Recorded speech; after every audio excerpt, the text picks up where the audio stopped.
Meus irmãos, podem sentar. Vamos novamente abrirmos nossas Bíblias em Efésios. E hoje nós iremos estudar do capítulo 5, do verso 1 até o verso de número 7.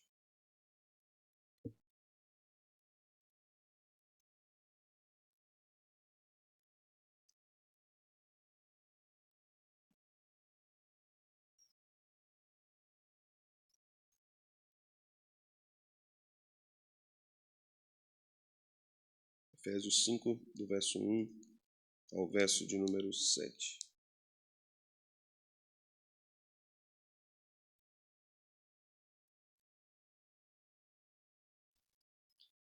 Sede, pois, imitadores de Deus, como filhos amados, e andai em amor, como também Cristo nos amou e se entregou a si mesmo por nós, como oferta e sacrifício a Deus em aroma suave. Mas a impuricícia e toda sorte de impurezas ou cobiça nem sequer se nomeiem entre vós, como convém a santos. Nem conversação torpe, nem palavras vãs ou chocarrices, coisas essas inconvenientes. Antes, pelo contrário, ações de graças. Sabei, pois, isto: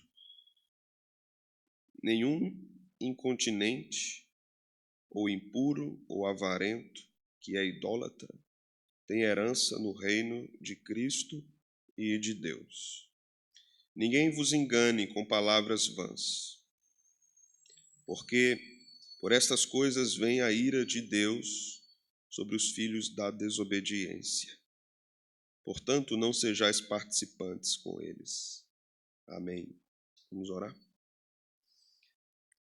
Senhor, esta é a tua palavra, nós iremos estudá-la agora. Pedimos que o teu Espírito abra os nossos corações para receber tudo o que está aqui. Que o Senhor afaste de nós qualquer impedimento nesta hora de compreendermos a tua palavra. Que o teu Espírito ilumine o nosso entendimento. Que os nossos corações recepcionem essas verdades de modo caloroso, de modo desejoso.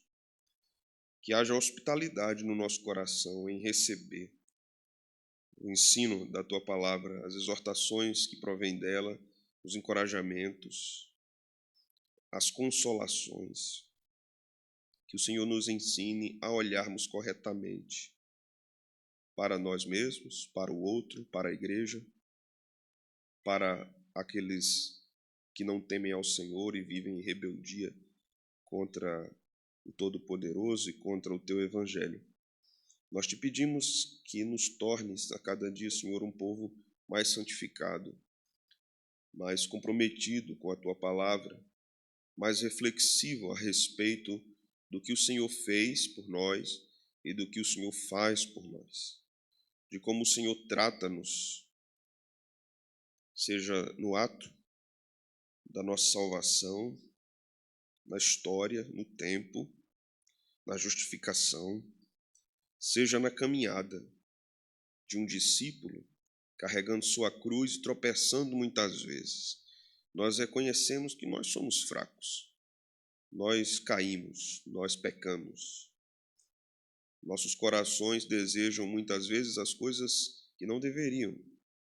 Nossos olhos olham para as coisas que não deveriam. Teu servo falou, Senhor, da cobiça dos olhos. Teu servo falou da cobiça da carne. Teu servo falou da soberba do coração nessa vida, desejando as coisas dessa vida. Que o Senhor nos ensine a lidarmos com isso, porque nós reconhecemos que fracos somos e que lidarmos com nossas fraquezas, que são diversas muitas vezes, não é fácil, Senhor. Reconhecemos que uma vida santa, uma vida santificada, é um processo de sofrimento, precisamos sofrer para isso, por causa da nossa natureza caída. Por isso te pedimos, por obra do teu Espírito, pelo poder santificador da palavra que é lida e que é ensinada, que nós sejamos participantes na tua santidade. É isso que nós te oramos no nome de Cristo, que tem piedade, misericórdia e compaixão de nós, pecadores. Oramos assim. Amém. Meus irmãos, essa passagem que temos diante de nós para examinarmos trata de coisas interessantes e coisas que devem chamar a nossa atenção, que talvez leiamos em Efésios e passemos rapidamente sem refletirmos. Esta passagem, os 7 versículos que nós lemos, me lembram muito o livro de Oséias. Ao que me parece, esta é uma opinião minha, o apóstolo Paulo, inspirado pelo Espírito Santo, estava escrevendo sobre aspectos relacionados à santificação do povo de Deus, com base, talvez, no livro de Oséias, embora o livro de Oséias não seja mencionado aqui pelo apóstolo Paulo. Mas por que eu digo isso? Porque Oséias é um livro profético que trata dos pecados do povo de Deus e do amor de Deus por este povo caído. Naquele livro, o povo de Israel é chamado de prostituta. E Deus ordena ao profeta que case-se com uma prostituta, para que a mensagem fosse ilustrada. Deus fazia isso comumente, através de profetas no Antigo Testamento. E Deus diz várias vezes no livro de Oséias, se vocês fizerem uma releitura desse livro, vão perceber isso, que Deus ama Israel, ama aquela esposa que o traía com deuses estranhos das terras, né, dos povos antigos. Nas oportunidades que Israel tinha de abandonar ao Senhor, Israel ia a outros deuses, e a Bíblia chama isso de idolatria. E é comum no Antigo Testamento a idolatria ser chamada de prostituição, porque Israel tinha uma relação com Deus como um marido tem uma relação com sua esposa. E quando Israel ia a outros deuses, então era como se Israel estivesse traindo Yahvé. Isso é posto aqui por Paulo. Paulo está tratando de pecados que possivelmente vão existir no meio da igreja. Está tratando dos pecados do povo de Deus. São pecados sujos, fétidos. E há uma ideia aqui interessante. Bryan Chapell é um comentarista do Novo Testamento. Em seu comentário expositivo, ele fala de algo muito interessante. Ele diz que esta porção das Escrituras, se fossem tituladas de alguma forma, podia ser chamado de o cheiro da santidade divina no povo de Deus. E ele diz que a palavra que definiria melhor isso seria realmente cheiro e não fragrância. Porque aqui há um contraste de cheiro e de odor. Quando nós lemos no verso de número 2, nós observamos uma referência que Paulo faz a aroma suave. Esta é uma referência aos sacrifícios de animais do Antigo Testamento que Deus recebia como perfume em suas narinas. Mas posteriormente, Paulo vai falar de pecados como impudicícia, de impureza, cobiça.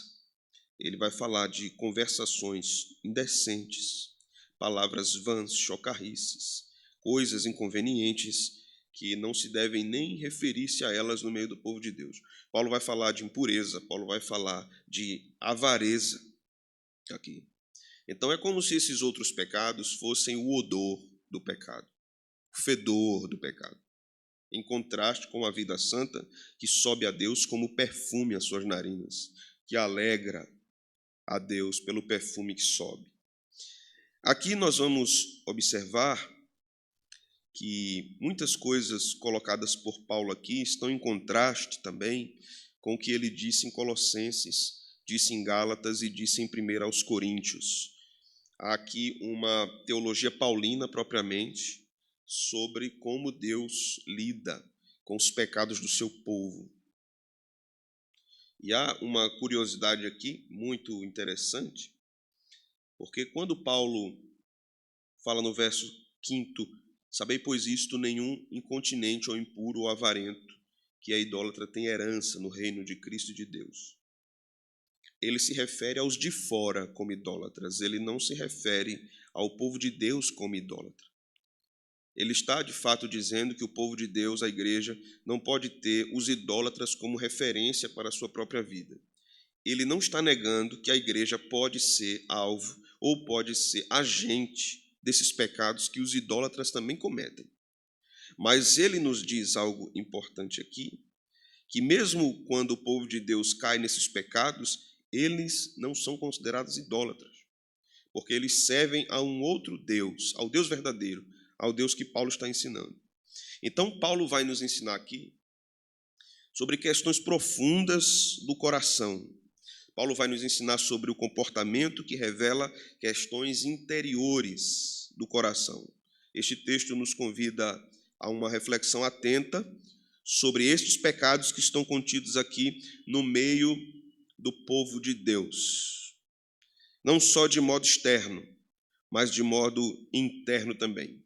Paulo começa o capítulo dizendo o seguinte: sejam imitadores de Deus como filhos amados. Esse versículo é muito representativo para nós aqui, porque ele rememora algo que nós já estudamos no capítulo 2, versículo 13 e versículo 14. Eu queria ir com vocês para lá.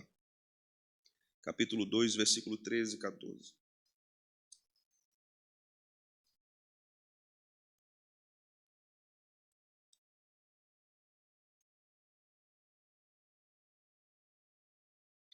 O texto diz: mas agora em Cristo Jesus, vós que antes estáveis longe, fostes aproximados pelo sangue de Cristo, porque ele é a nossa paz, o qual de ambos fez um, e tendo derribado a parede da separação que estava no meio, a inimizade. Aqui Paulo nos ensina sobre nossa reconciliação com Cristo. Lá no verso 5 ele diz que nós devemos ser imitadores de Deus, porque somos filhos amados. Os crentes são alvo da graça de Deus, e por isso eles são aproximados a Deus. Por isso eles são reconciliados com Deus. Então, no capítulo 5, verso 1, Paulo exorta-nos a vivermos de modo reconciliado, vivermos como perdoados, e não em ações pecaminosas, embora Paulo vá tratar das ações pecaminosas da igreja. Veja como ele diz aqui: como filhos amados. Isso significa, irmãos, que não devemos obedecer os nossos ímpetos pecaminosos, os nossos ímpetos carnais, podemos dizer assim. E por quê? Porque nós somos filhos amados. Isso aqui é muito importante. Por que é importante? Paulo vai falar depois aqui de alguns pecados, mas eu vou, antes de entrar neles, mencionar algumas coisas importantes aqui. Quando nós lidamos, por exemplo, ou aconselhamos, ou olhamos para nós mesmos sobre o pecado de cobiça, como é que se aconselha alguém que está cometendo o pecado de cobiça? Como é que você aconselha alguém que comete pecado de lascívia, que vive de modo sedutor, querendo levar outras pessoas a pecados da carne? Como é que a gente lida com pecados dessa natureza dentro da igreja? Reação imediata da igreja: repelir, advertir, denunciar, dizer em letras garrafais: está errado. Estou certo ou estou errado? Não é assim, irmãos? Está errado, isso é pecado, você não pode andar na lascívia. Você não pode andar cobiçando desse jeito, você não pode andar na imoralidade desse jeito. Pare com isso. Esta é a forma mais comum e mais fácil de nós lidarmos com isso. A forma mais comum e mais fácil de nós lidarmos com irmãos que estão pecando desta forma, que são os pecados mencionados aqui. Paulo está trabalhando aqui com dois pecados basicamente: pecado de lascívia e pecado de cobiça. Todo o texto gira em torno desses problemas, da prática desses pecados.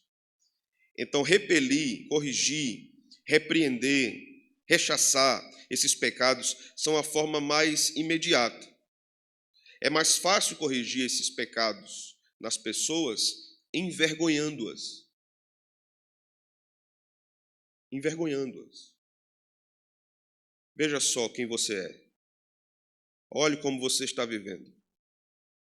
Olha só como está a sua rede social. Veja só as fotos que você publica. Olha o que você diz.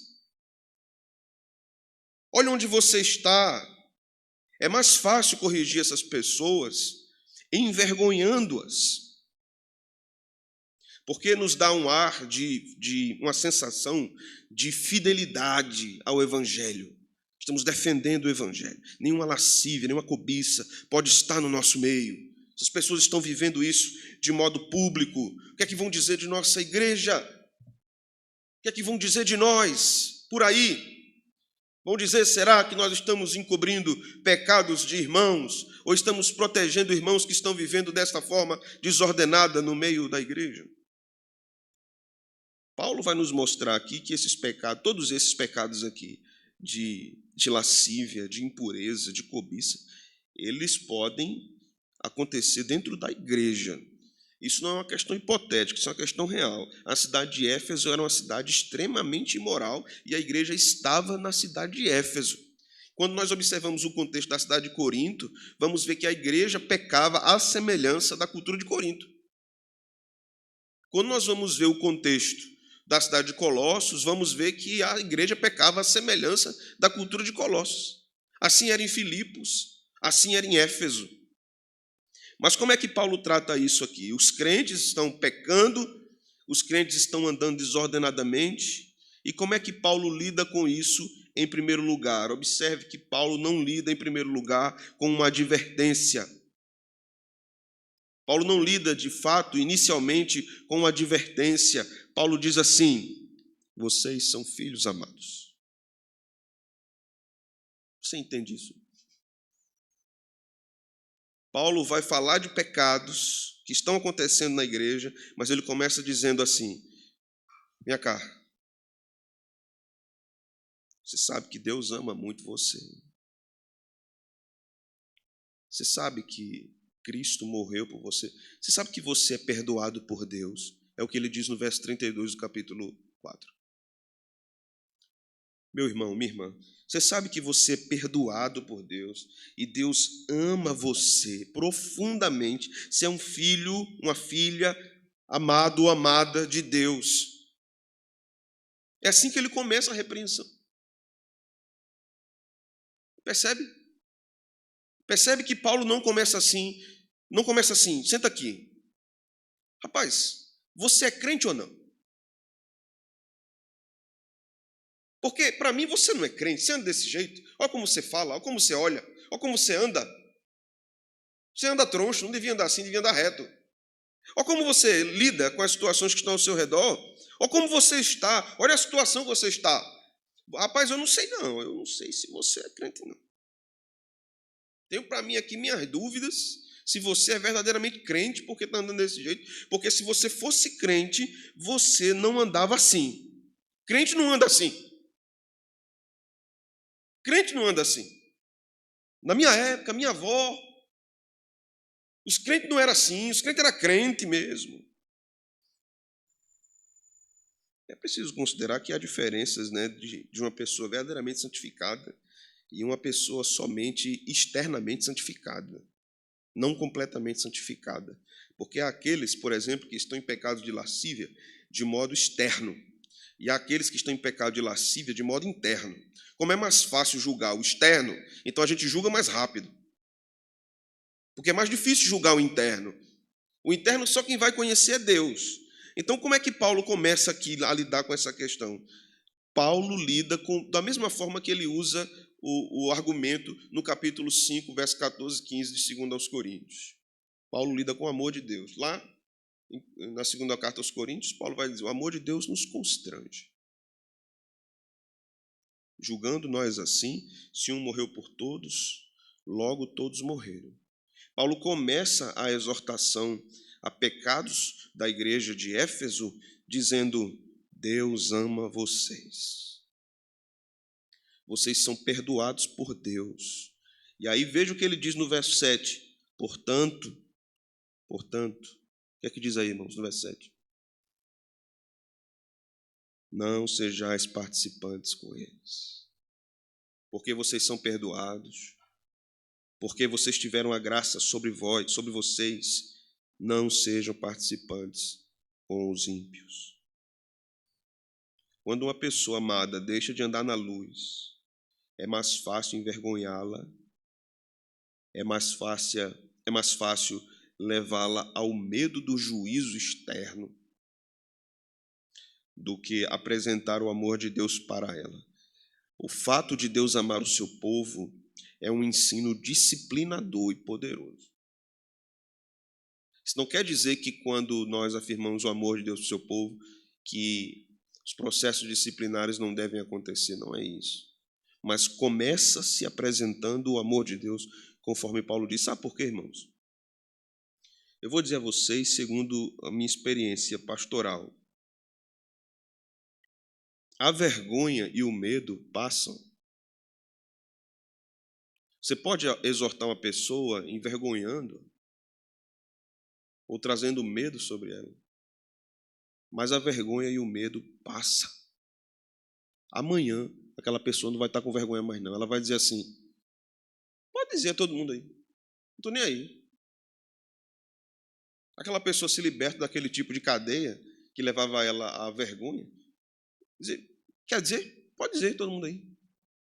Aquele medo que aprendia, agora não vai aprender mais. O pecado, inclusive, pode levá-la a um ímpeto de viver ainda mais pecaminosamente agora, sem medo. Há muitas pessoas que não pecam determinados pecados porque elas têm medo das consequências. Elas têm medo da vergonha, da exposição. Elas têm profundo medo disso. Há alguns anos, poucos anos atrás, um filho de um grande teólogo norte-americano, um teólogo importante, o filho era pastor, também conhecido, dirigia a organização, o ministério que o pai fundou. Houve uma grande denúncia por parte de hackers nos Estados Unidos, que listaram muitos nomes que visitavam salas de bate-papo pornográfico. E o nome daquele pastor importante nos Estados Unidos estava na lista. Ele frequentava aquilo. Ele vivia daquela forma. E estava dirigindo a organização do seu pai. Um outro grande pregador que pregou no mundo todo, criou uma grande organização evangelística, visitava pelos países que passava pregando o evangelho, visitava casas de prostituição. E ele pregava e milhares de pessoas levantavam as mãos e iam dizendo, afirmar, terem recebido Cristo. Essas pessoas pregavam o evangelho. Foram exortados por meio da vergonha, da exposição pública.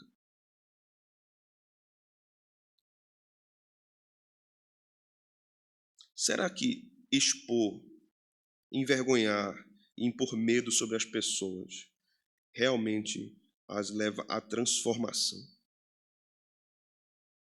Paulo vai por um caminho aqui mais excelente.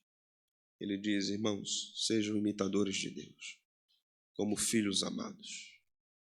Olhem para Deus, olhem para Cristo, imitem a Cristo, vivam para Ele. Paulo lembra aos Efésios que é por causa do amor divino e não por causa do desempenho deles que eles foram reconciliados com Deus.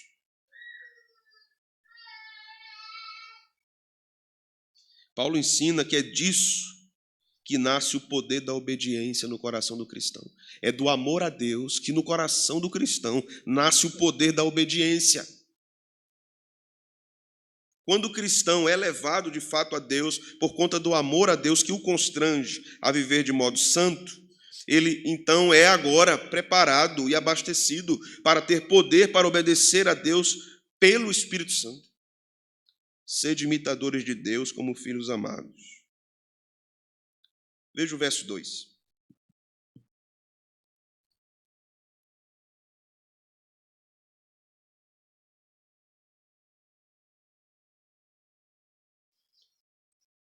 E andai em amor, como também Cristo nos amou e se entregou a si mesmo por nós, como oferta e sacrifício a Deus em aroma suave. Veja só. Sejam imitadores de Deus como filhos amados e andem em amor. A ideia de andar em amor aqui é uma ideia contínua. Continuamente andem em amor como Cristo. Cristo, então, é o exemplo para os crentes. Como Cristo nos amou e se entregou a si mesmo por nós, como oferta e sacrifício a Deus em aroma suave. Aqui nós temos algumas coisas a ponderar, a considerar. Primeiro, o amor de Cristo, a entrega de Cristo. Nessa entrega está inclusa a morte de Cristo. Então, isto é uma oferta, é um sacrifício que Deus recebe como aroma suave. Essas coisas precisam ser consideradas aqui, porque o apóstolo está trazendo-nos uma imagem do Antigo Testamento. As palavras usadas por Paulo vêm dos sacrifícios ensinados por Moisés no Antigo Testamento. Um altar exige entrega e exige morte. Um altar exige entrega e exige morte. Não há vida para Paulo no seu ensino, não há vida de amor sem esses dois fatores, entrega e morte. Não há amor sem entrega, sem morte, sem sacrifício e sem morte. Os crentes devem viver em amor seguindo o exemplo de Cristo, sacrifício e morte. Essa é a caminhada do crente. Sacrifício e morte, entrega e morte. Meus irmãos, me ouçam. Muitas vezes somos tentados a pensarmos que se nós fôssemos verdadeiramente cristãos, nós seríamos mais santos, nós seríamos mais maduros, nós seríamos mais perseverantes nos momentos difíceis. Se a gente fosse realmente crente, a gente não agiria de determinadas formas, não cometeria determinados pecados. Nós somos levados a pensarmos isso várias vezes, em vários momentos da nossa vida. Mas nós aprendemos aqui com Paulo que a vida cristã é uma vida de constante entrega e morte. E esta vida é uma vida de dor e sofrimento. A vida de santificação é uma vida de dor e sofrimento, e constante entrega e morte. Vamos sofrer para termos uma vida santa. Se você deseja ser um crente santificado, entenda que você vai sofrer. Você não vai encontrar um crente sequer que seja maduro espiritualmente, profundamente piedoso, que não caminha no sofrimento. Você não vai encontrar. Mas você vai encontrar muitos crentes dizendo assim: mas meu Deus do céu, esse negócio de crente só me gera problema. Viver como um crente só me gera problema. Eu estou andando tranquilo no meio da rua, daqui a pouco eu levo uma pedrada na cabeça, outra pedrada nas costas, outra pedrada na testa. Para onde eu vou é pedrada, é tropeção, é queda. Parece que em vez de ficar mais fácil, vai ficando mais difícil. Parece que os anos vão passando e a coisa vai ficando mais apertada. Bom, a vida de um crente é uma vida de entrega e de morte. Paulo vai dizer aos Colossenses: mortificai os membros do vosso corpo. Sem dor, meus irmãos, não há sacrifício. Certo, irmãos? Sem dor não há sacrifício. O fato de nossa santificação incluir sofrimento não significa que Deus está insatisfeito conosco. O fato de estarmos vivendo em determinadas aflições e sofrimentos por causa da fé não é sinônimo que Deus está insatisfeito conosco. É sinônimo de que Deus está trabalhando para a nossa santificação. O que é a santificação? É exatamente o que Paulo está dizendo aqui. Cristo se entregou, Cristo foi como oferta e sacrifício a Deus, por amor. Esse amor é que gera a entrega, é que gera o sacrifício, é que gera a dor. E isso é o que Deus recebe como aroma suave em suas narinas. Não recebe esse fedor desses pecados aqui de impureza, de lascívia. Deus não recebe isso. Deus não se agrada disso. Mas esta caminhada dolorosa na vida do cristão, que o leva à dor e ao sofrimento, é uma caminhada santificadora. Ora, a gente precisa meditar sobre isso. Porque os nossos casamentos não são perfeitos, por exemplo. E nós precisamos parar de ter um ideal de casamentos perfeitos. Porque tem que ser assim, assim, assim, para que seja perfeito. Se não for assim, então não está agradando a Deus. Nós somos pecadores e nós vamos ter que lidar constantemente com a entrega, com a dor e com o sacrifício. Na nossa vida familiar, os nossos filhos não são perfeitos. Os nossos cônjuges não são perfeitos. As pessoas na igreja não são perfeitas. E nós vamos ter que caminhar, sim, em entrega, em sacrifício, em dor, em amor. Nós precisamos reformular muitas das nossas ideias do que é verdadeiramente caminhar com Jesus. Porque a gente pensa que caminhar com Jesus é nunca mais a gente ser tentado a pecado algum. Senhor, se tu me ama, faça com que nunca mais eu seja tentado nesse aspecto, nesse ponto, dessa forma. E a gente exige de Deus que Deus faça isso conosco. Que Deus arranque. Quando do outro lado Deus está dizendo assim: viva como um perdoado. Viva como alguém que é amado.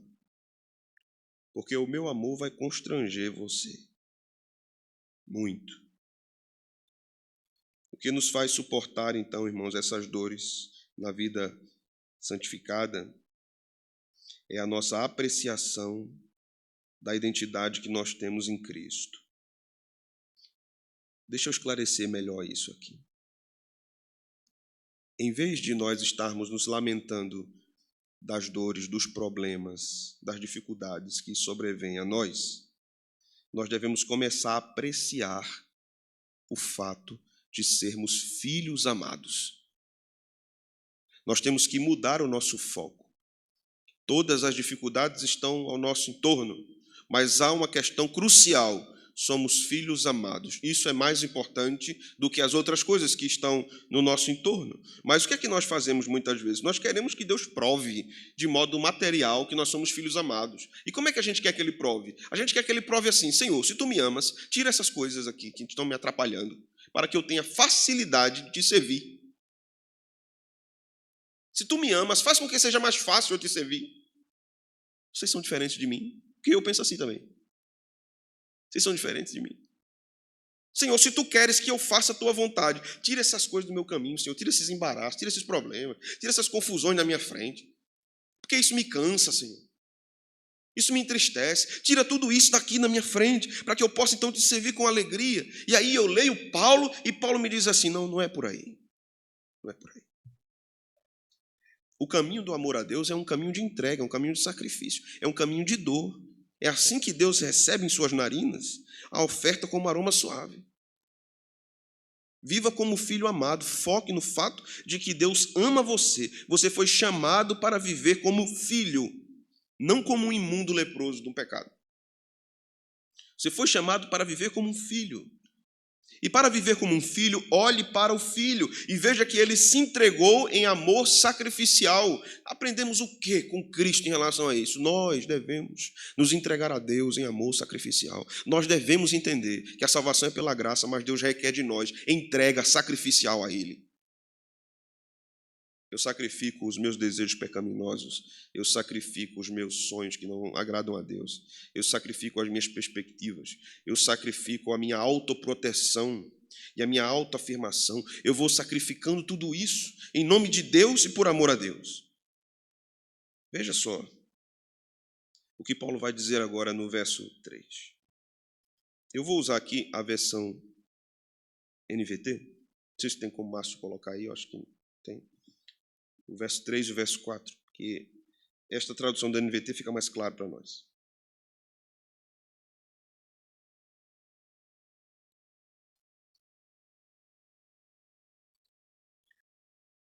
Diz o seguinte: que não haja entre vocês imoralidade sexual, impureza ou ganância. Esses pecados não têm lugar no meio do povo santo.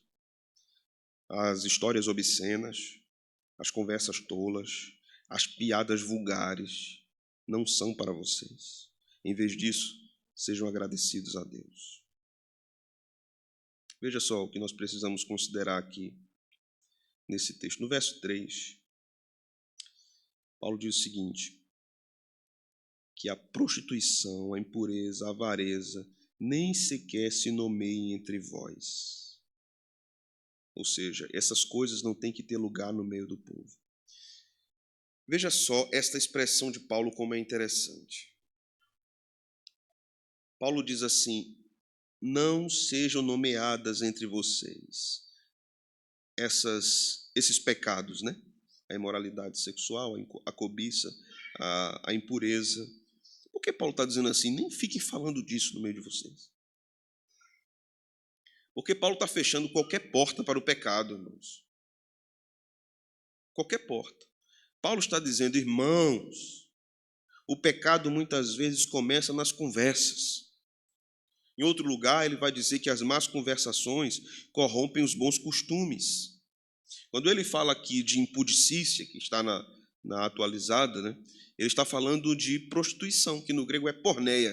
A palavra é porneia, que vai dar origem à palavra pornografia, por exemplo. Essa palavra abrange uma gama ampla de pecados e comportamentos sexuais e morais. E aqui vamos ter adultério, vamos ter fornicação, vamos ter prostituição. Paulo estava dizendo, através dessa palavra, que este pecado deve ser condenado no meio do povo de Deus. E o povo de Deus deve ter até cautela quando vai falar dele. Depois Paulo fala de impureza.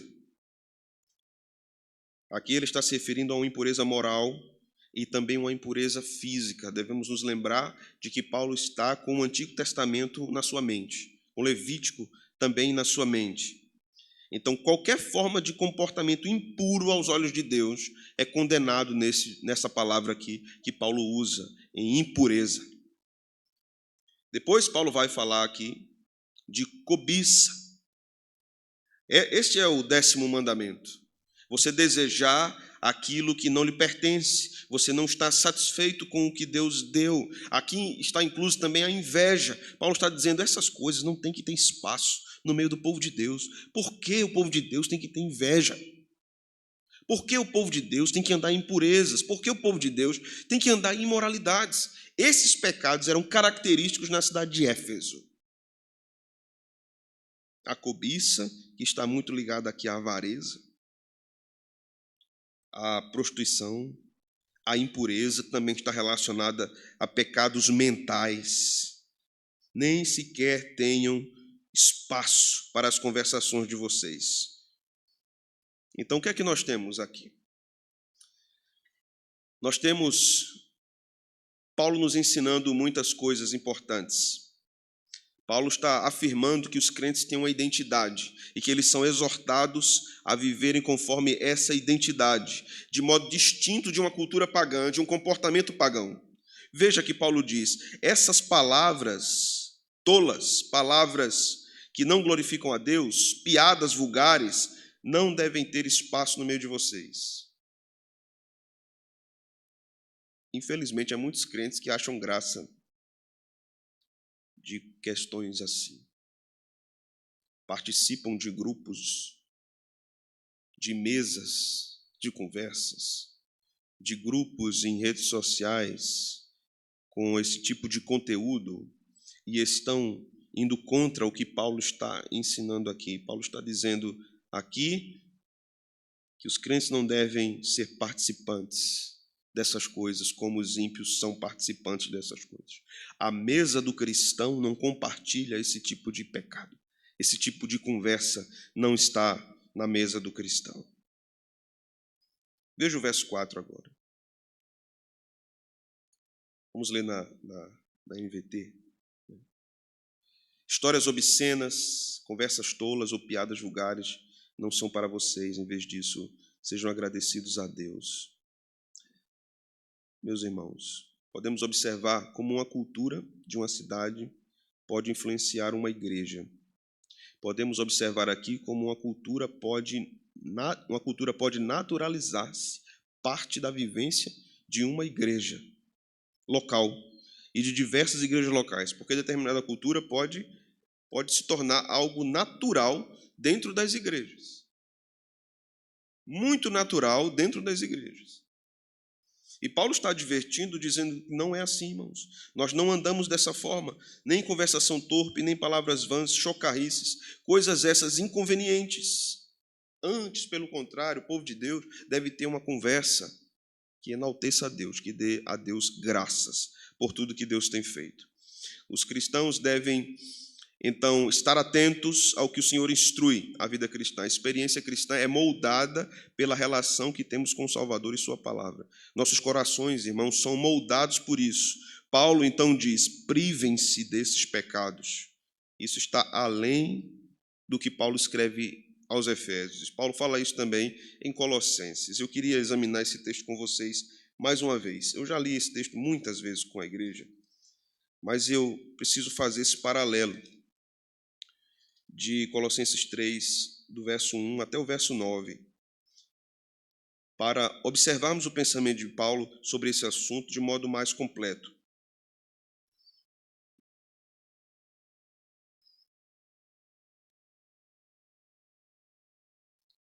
Veja o que ele diz. Portanto, se fostes ressuscitados juntamente com Cristo, buscai as coisas lá do alto, onde Cristo vive assentado à direita de Deus. Pensai nas coisas lá do alto, não nas que são aqui da terra, porque morrestes. Veja o termo que ele usa.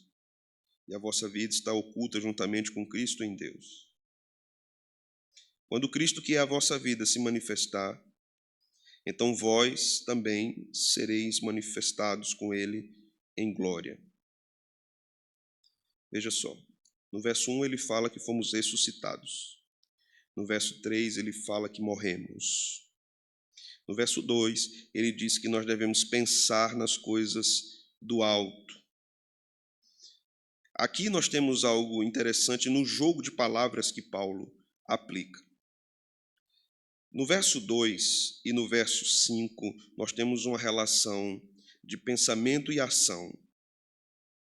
No verso 1 do capítulo 3 e no verso 3, nós temos o ensino de Paulo sobre o nosso status, a nossa condição como cristãos, mortos e ressuscitados. Mortos para o pecado e ressuscitados para Deus. Quando Paulo diz, então, no verso 2, pensai nas coisas do alto, ele diz no verso 5, fazei, pois, morrer a vossa natureza terrena. Pensar nas coisas do alto implica em fazer morrer a vossa natureza terrena. Então ele explica o que vem a ser as características da natureza terrena: prostituição, impureza. Veja como tem relação com o que ele está fazendo ou falando lá em Efésios 5. Paixão lasciva, que é sensualidade, desejo maligno e avareza, que é a idolatria. Veja que ele vai usando os mesmos termos. Lá em Efésios 5, ele usa a palavra cobiça, aqui ele usa avareza. Mas a equivalência é a mesma, no sentido das palavras lá e aqui. Então, o ensino é o mesmo lá e aqui. Agora, aqui nós temos coisas a mais. Paulo está falando do pensamento e da ação, verso 2 e verso 5. Paulo está falando do status, mortos e ressuscitados. Ele fala disso lá em Efésios. Então, no verso 6 aqui ele diz: por estas coisas é que vem a ira de Deus. Ele diz isso lá também, vocês se lembram, né? Mas aqui ele diz o que diz lá também. Sobre quem vem a ira de Deus? Sobre os filhos da desobediência. Sobre os idólatras, que ele vai falar lá no capítulo 5. Então, no verso 7 aqui ele diz: ora, nessas mesmas coisas andastes vós também no outro tempo, quando vivíeis nelas. Agora, porém, despojai-vos igualmente de tudo isto: ira, indignação, maldade, maledicência, linguagem obscena do vosso falar. Não mintais uns aos outros, uma vez que vos despistes do velho homem com seus feitos. Agora veja o 10 e o 11. E vos revestistes do novo homem, que se refaz para pleno conhecimento, segundo a imagem daquele que o criou. Esta é uma referência ao que Paulo está ensinando lá no capítulo 5a. Vocês foram perdoados, então imitem a Deus. Vivam como filhos amados. Aqui o novo homem se refere a isso. Se refere também ao homem interior, renovado segundo Deus, conforme Paulo ensina em Efésios. Então, no verso 11 ele diz, no qual não pode haver grego nem judeu, circuncisão nem incircuncisão, bárbaro, cita, escravo, livre, porém Cristo é tudo em todos. Todos esses pecados podem ser cometidos dentro da igreja, por cristãos, professos, salvos. Eles podem cair nesses pecados, mas eles não podem viver nesses pecados, porque quem vive nesses pecados são os filhos da desobediência, são os idólatras. Então, Paulo está mostrando aqui para nós, numa condição de ajudarmos outras pessoas, outros irmãos, que caiam nesses pecados, mas Paulo também está ensinando a nós mesmos, se estivermos nesses pecados. No verso 5 ele diz, sabei, pois, isto, nenhum incontinente ou impuro ou avarento, que é idólatra, tem herança no reino de Cristo e de Deus. É o que ele fala lá sobre os filhos da desobediência. Estes que vivem nisso, que esses pecados fazem parte, caracterizam a sua forma de viver, estão debaixo da ira de Deus do Cordeiro e serão condenados. Paulo chama eles de idólatras, mas não chama, repito, os cristãos de idólatras. Mas Paulo diz, não sejam participantes desse tipo de vida. Vocês estão pecando nisso, irmãos? Lembrem-se que são amados e abandonem. Paulo é muito amoroso com a igreja de Éfeso. Ele é muito paciente com os ensinos a esta igreja. Ele não é tão duro como foi com os coríntios ou com os gálatas. Mas aqui ele está ensinando um caminho pastoral para lidarmos com pecados no meio da congregação. Algumas aplicações aqui.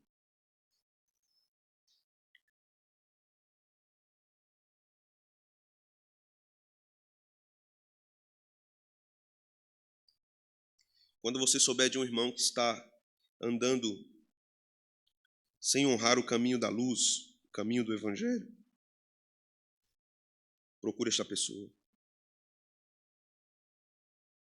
Encoraje-o e exorte. Mostre que ele ou ela são amados do Senhor e devem voltar a servir o Senhor com fidelidade. Nós vemos um tempo de uma igreja covarde. Covarde porque irmãos falam uns dos outros, dos seus pecados, e não cumprem o que a Escritura diz. Vai a teu irmão. Vai a teu irmão.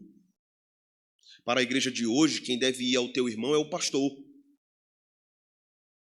Eu preciso dizer ao pastor para que ele vá e resolva. Eu preciso exigir do pastor que a igreja que eu pertenço deve ser uma igreja santa. Então ele tem que fazer alguma coisa. Ele tem que tirar essa pessoa, ele tem que disciplinar essa pessoa, ele tem que expulsar essa pessoa, ele tem que mudar essa pessoa. Alguma coisa ele tem que fazer. Mas a responsabilidade não é minha. É dele. Ninguém está vendo isso não. Os presbíteros não estão vendo isso não. A liderança não está vendo isso não. Por que ninguém faz nada? Porque fica do mesmo jeito.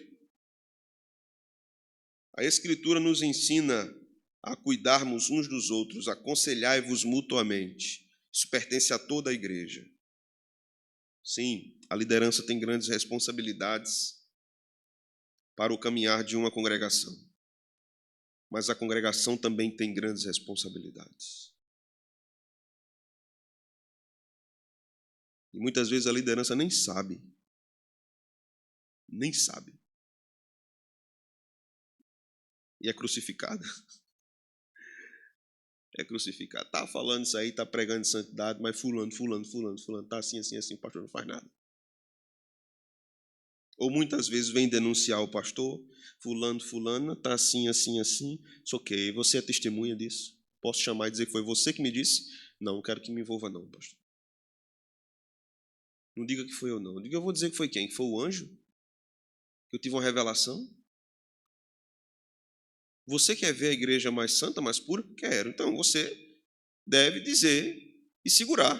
Pode dizer que foi eu. Pode me chamar também para conversa. Porque eu quero o bem da igreja, quero o bem daquela pessoa. Mas a nossa geração é uma geração de crentes covardes. covardes. Eles se afastam de pessoas, eles criticam pessoas, eles expulsam pessoas, mas eles não amam, eles não aconselham, eles não exortam biblicamente essas pessoas. Eles não querem ver o crescimento dessas pessoas. Eles querem apenas assim: se há alguma dificuldade em nosso meio, essa dificuldade tem que ser tirada rapidamente do nosso meio. A gente não tem que tratar isso, não tem que ter paciência com isso. A gente tem que somente tirar, arrancar. Um perigo é ser precipitado, excessivamente duro, excessivamente insensível.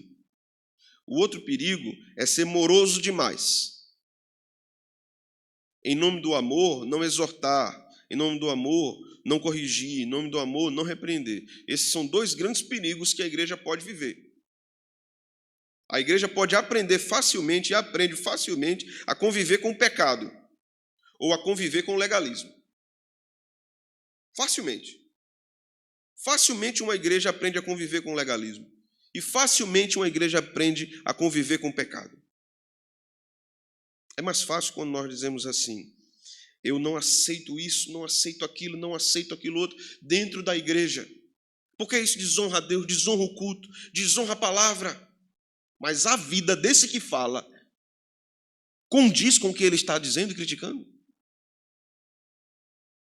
A crítica dele está fundamentada numa vida piedosa e madura? Não está, porque se estivesse, essa fala não aconteceria. Essa fala imatura e precipitada não aconteceria. Veja o que diz o verso 6. Ninguém vos engane com palavras vãs, porque por essas coisas vem a ira de Deus sobre os filhos da desobediência. Palavras vãs. Essa expressão de Paulo aqui é muito interessante porque ela se refere a um discurso enganoso, que minimiza a seriedade do pecado. Esta frase é muito importante para contrastarmos com o que Paulo está dizendo no começo. Paulo não está dizendo assim: fale apenas para a pessoa do amor de Deus por ela e não seja duro com ela e deixe que ela caia em si. Não precisa nem adverti-la do pecado que ela está cometendo. Só fale do amor. Não é isso. Paulo está dizendo assim: comece falando do amor de Deus. Mas não se dê a discursos vazios e enganosos que minimizam o pecado na vida de alguém ou na vida da igreja. Não abrace esse tipo de discurso que não honra a Deus, não honra a sua palavra. Porque quem faz isso são os filhos da desobediência. Filhos da desobediência aqui são aqueles que persistem em desobedecer a Deus, vivendo em rebelião contínua contra Deus. Isso é filho da desobediência. Aquele que persevera em estar desobedecendo a Deus. É o termo que Paulo usa aqui no grego. É uma continuidade na desobediência. Uma continuidade ininterrupta. Deus está dizendo: a igreja não deve viver dessa forma, continuamente em desobediência, usando discursos que justificam os pecados no seio da congregação. Paulo está nos ensinando aqui, irmãos, que não devemos ser legalistas e não devemos ser libertinos. Nem legalistas, nem libertinos. Mais à frente, um termo surgiu nas discussões teológicas da igreja, chamado antinomismo. Anti, contra, nomos, lei, contra a lei. Existiram aqueles que eram contra a lei de Deus. Só o amor e tudo que já se fez, igual aquela música, né? Só o amor. Esses são antinomianos. Mas o outro polo são os legalistas, que dizem não, somente a lei. Esses são dois grandes perigos. Você despreza a lei ou você coloca a lei num lugar indevido. A lei é importante, ela permanece. Não há pregação genuína do evangelho sem a lei. Mas não apenas a lei. A lei é apresentada para anteceder a mensagem da graça, para que o pecador entenda a mensagem da graça. A lei é um instrumento de Deus também para santificar a vida dos que já são salvos pela graça. mas as coisas precisam ser postas nos devidos lugares. Então, não minimize o pecado. Não use conversas tolas, fúteis, vãs, para minimizar o pecado. Mas observe isso e trate em si mesmo e no coração daqueles que estão com você na congregação de modo amoroso. Seja imitador de Deus. Eu quero voltar com vocês aqui em alguns pecados que Paulo listou.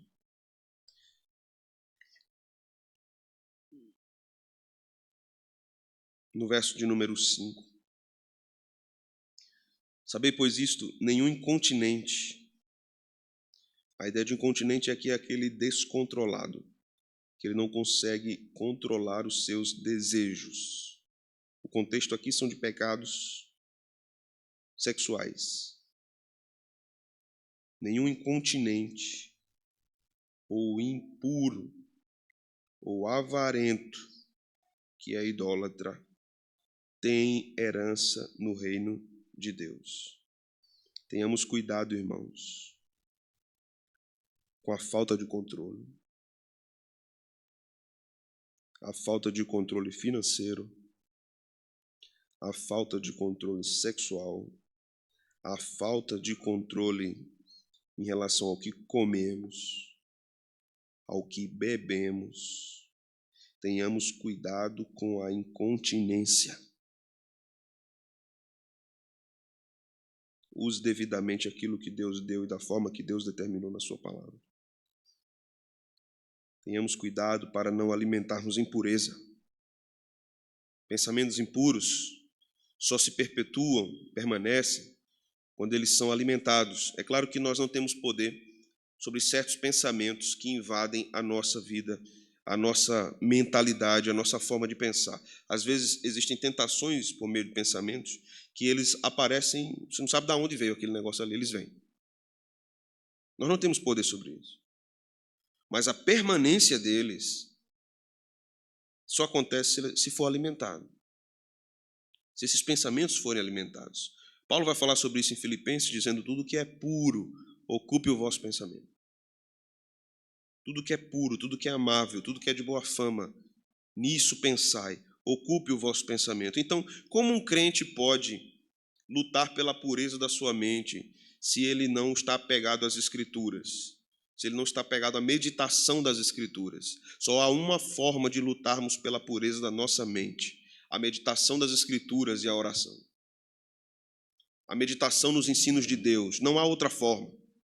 Deixarmos, de fato, a nossa mente sem estar abastecida da palavra de Deus é uma grande brecha, é uma grande porteira, é um grande espaço para que a nossa mente seja invadida por pensamentos impuros.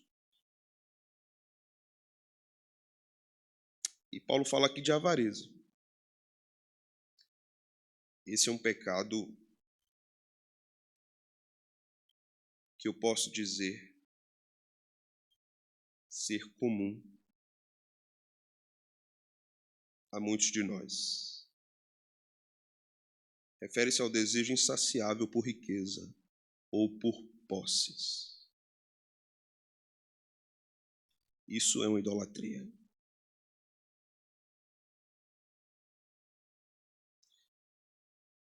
Eu nunca vi uma região do Nordeste tão idólatra e avarenta como o Agreste.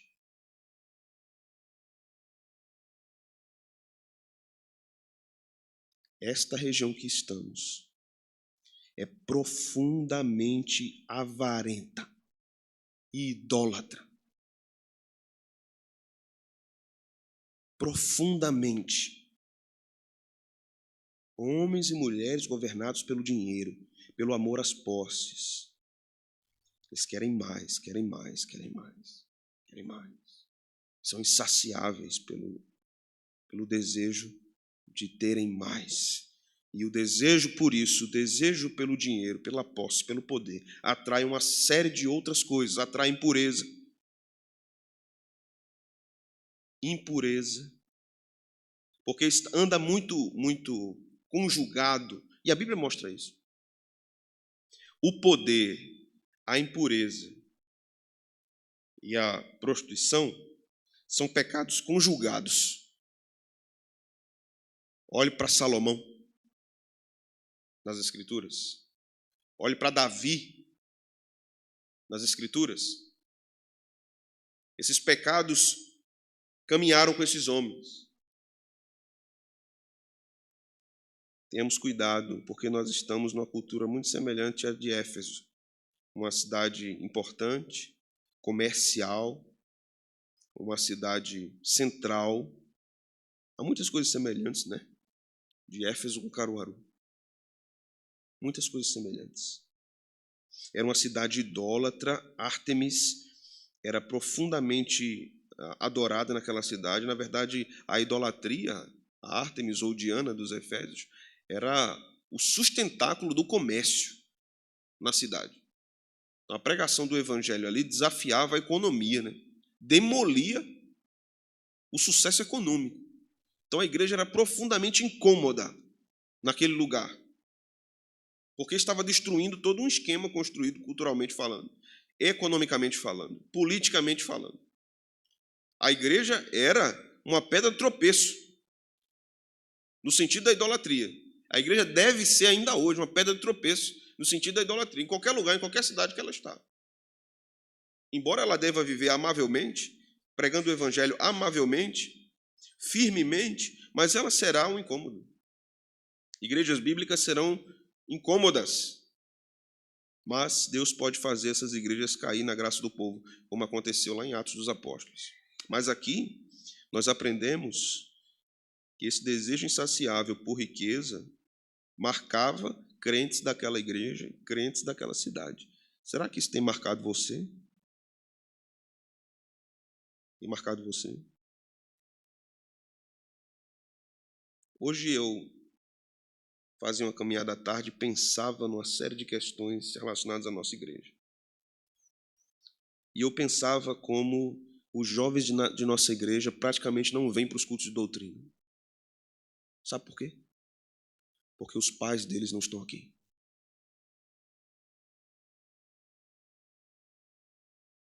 Não estão aqui. Estes jovens de nossa igreja estão praticamente na igreja no domingo apenas. Apenas no domingo. Eles não têm uma vivência maior na igreja. O que é que nós temos na nossa cultura em relação a isso? Nós temos assim, não, porque tem que ter um trabalho para o jovem, para ele ter amizade, para ele comer cachorro-quente, para ele comer pizza, para ele tomar sorvete, para ele comer hambúrguer. Nem hambúrguer, nem pizza, nem cachorro-quente sustenta um jovem nos caminhos do Senhor.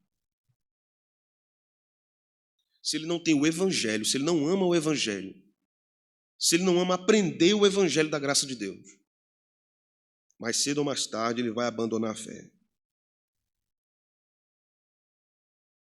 Eu passei toda a minha juventude dentro de culto e doutrina, toda a juventude. Toda a juventude nos cultos de doutrina. Hoje, os nossos jovens faltam os cultos dominicais porque eles vão fazer prova. Eu fiz faculdade, nunca faltei o culto do dia do Senhor por causa de uma prova. Nunca. Porque o que era mais importante para mim era a adoração ao Senhor. Mas o que acontece muitas vezes nos nossos lares? Nós não ensinamos devidamente os nossos filhos, nem por palavra, nem por exemplo. Nem por palavra, nem por exemplo.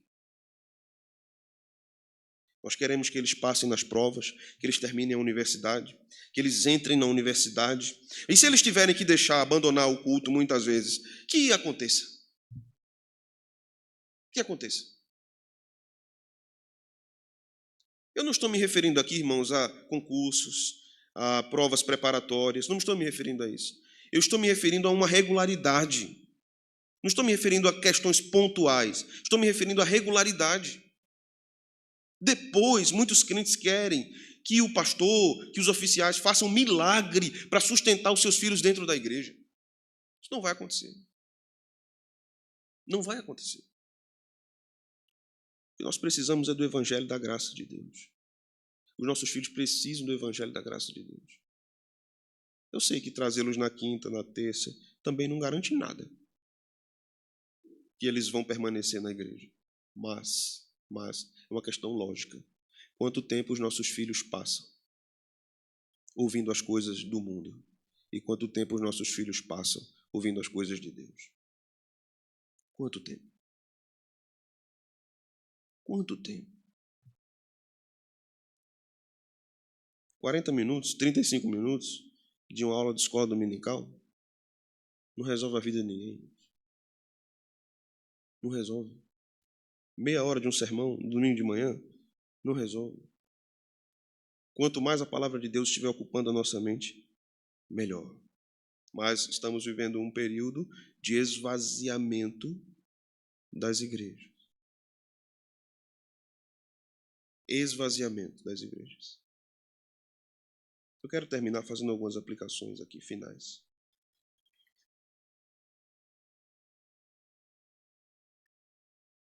Paulo nos ensina a termos discernimento espiritual, desenvolvermos a capacidade de discernir a verdade de Deus e rejeitar os ensinamentos desse mundo, que minimizam a seriedade do pecado. O mundo sempre vai dizer assim: seja equilibrado.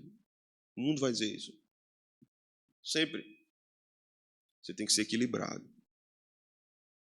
Não precisa ser tão crente assim, né? Não precisa ser tão crente. Não precisa ser tão santo. Senão ninguém vai querer viver com você. Mas a Bíblia fala o contrário. Aquele que é mais santo, a Bíblia diz que Daniel tinha um espírito excelente, todo mundo queria estar perto dele, né? Porque ele era um homem santo. A santidade não afasta pessoas, não atrai pessoas.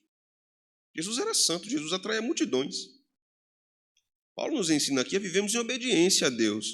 Vivemos em conformidade com os mandamentos de Deus, reconhecendo a seriedade disso e a seriedade do que é desobediência.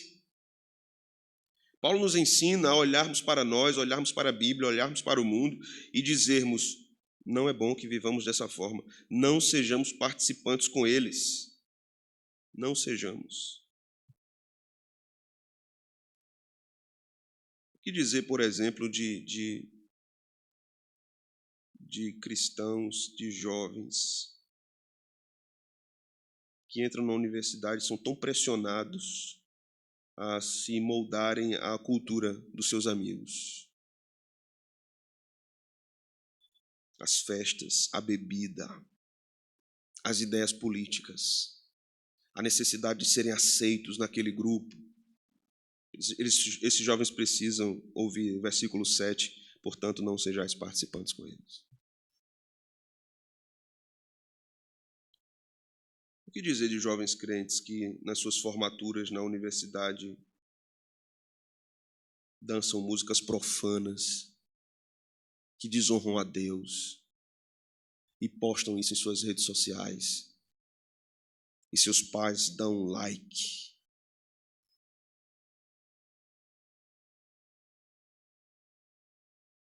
Precisam ouvir o versículo 7. Não sejam participantes com eles.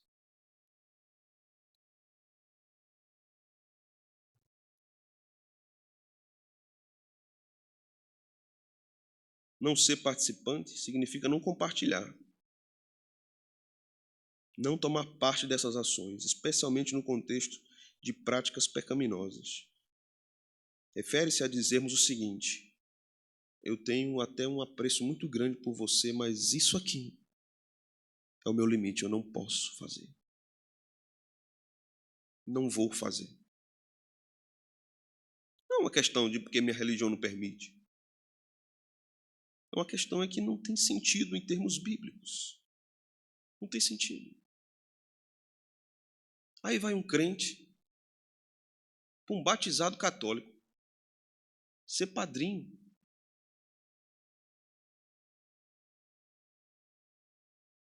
É pecado, pastor? Você acredita no catolicismo? Não. Vai fazer o que lá? E eu vou dizer o quê à minha prima? Não, você vai dizer que você é crente. Você vai dizer por que discorda do catolicismo. Você tem que se posicionar. Acha que a vida cristã vai ser sempre um joguinho de politicamente correto? Agradar todo mundo? Vou agradar todo mundo aqui. Como é que eu agrado a todo mundo? Para ninguém ficar com raiva de mim. A gente vai ficar com raiva, sim. Pessoas vão ficar com raiva, vão ficar chateadas com as suas posturas cristãs. Elas vão ficar.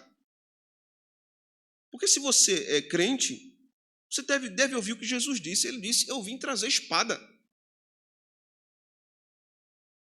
O pai vai ficar contra o filho contra o pai, por causa do evangelho. Eu vim trazer espada. Mas nós não queremos mais isso, não queremos mais essa fala de Jesus. Nós dizemos nas nossas ações, não, também não pode ser assim como Jesus está dizendo.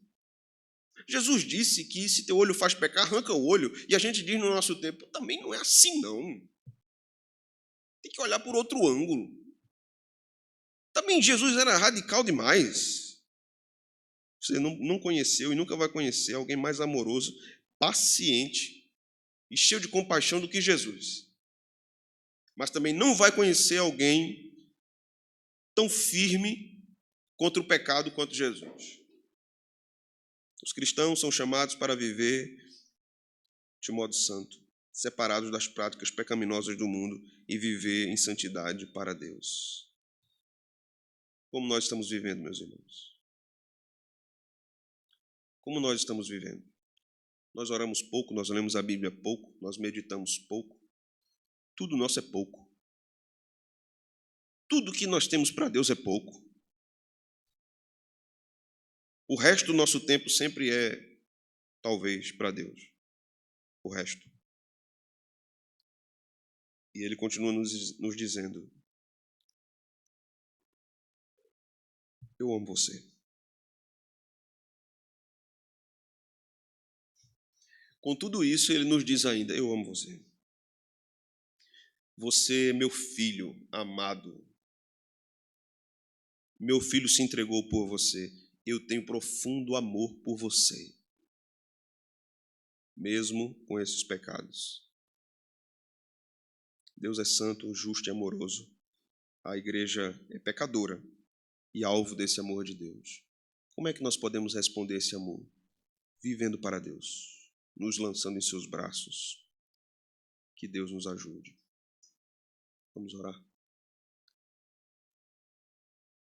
Obrigado, Senhor, por esta noite. Ensina-nos por meio da Tua palavra. Ó Deus, justo e poderoso, sustenta-nos nas Tuas mãos, para que vivamos para Tua glória e Teu louvor. Senhor, precisamos de Ti. Constrange-nos com Teu amor para vivermos para Ti. Perdoa, Senhor, os nossos pecados. Ajuda-nos a corrigi-los. Ajuda-nos a enxergá-los, porque podemos estarmos verdadeiramente cegos a iniquidades, transgressões, pecados que estejamos cometendo. Não somos chamados por Ti de filhos da ira ou da desobediência. Somos chamados de Teus filhos. E agradecemos por tamanho amor com que o Senhor nos amou, por meio de Cristo. Nós Te agradecemos, em nome de Jesus. Amém. Deus nos abençoe, irmãos.